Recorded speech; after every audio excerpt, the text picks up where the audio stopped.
L'histoire de Tatilou. César le lézard.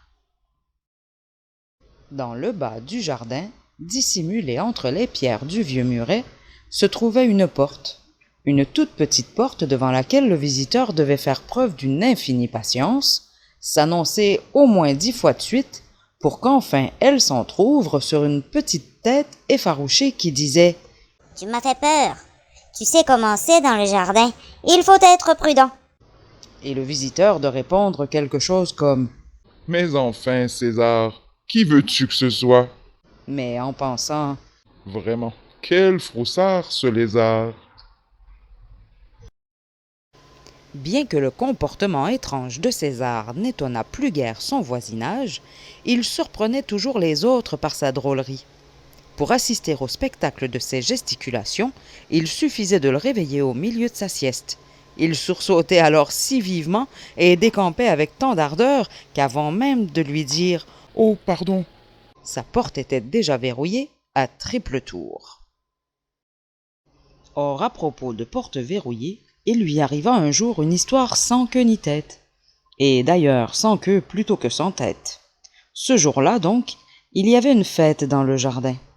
Inquiet, César se tenait à l'écart, prêt à s'enfuir au moindre bruit. Mais encouragé par ses amis, il s'approcha peu à peu de la table. Si Léon le Bourdon mangeait déjà avec appétit, Pat le Mille-Pattes se demandait encore avec quel pied il devait se servir. Et pendant qu'Ursule la libellule cherchait en vain sa place, César, qui venait de s'y asseoir, essayait tant bien que mal de se mêler à la joyeuse conversation. Mais ses paupières se faisaient lourdes et le soleil, délicieusement chaud, ne l'engageait pas à les relever. Le pauvre hochait la tête de temps en temps pour dire « Non, je ne dors pas. Je vous écoute avec attention. » C'est alors que dans un fracas de verre brisé, une maladroite sauterelle atterrit sur la table. Saisi d'une affreuse panique, César se redressa brusquement et, devant ses amis consternés qui le suppliaient de garder son sang-froid, il disparut ventre à terre vers sa maison. Seulement, dans sa grande précipitation, il se trompa, et la porte qu'il claqua derrière lui n'était pas la sienne. Haletant, la langue pendante, il comprit enfin sa méprise et recula d'effroi. Soudain, une forme bougea dans les ténèbres. Tandis que César tremblait de tous ses membres, une voix caverneuse se fit entendre.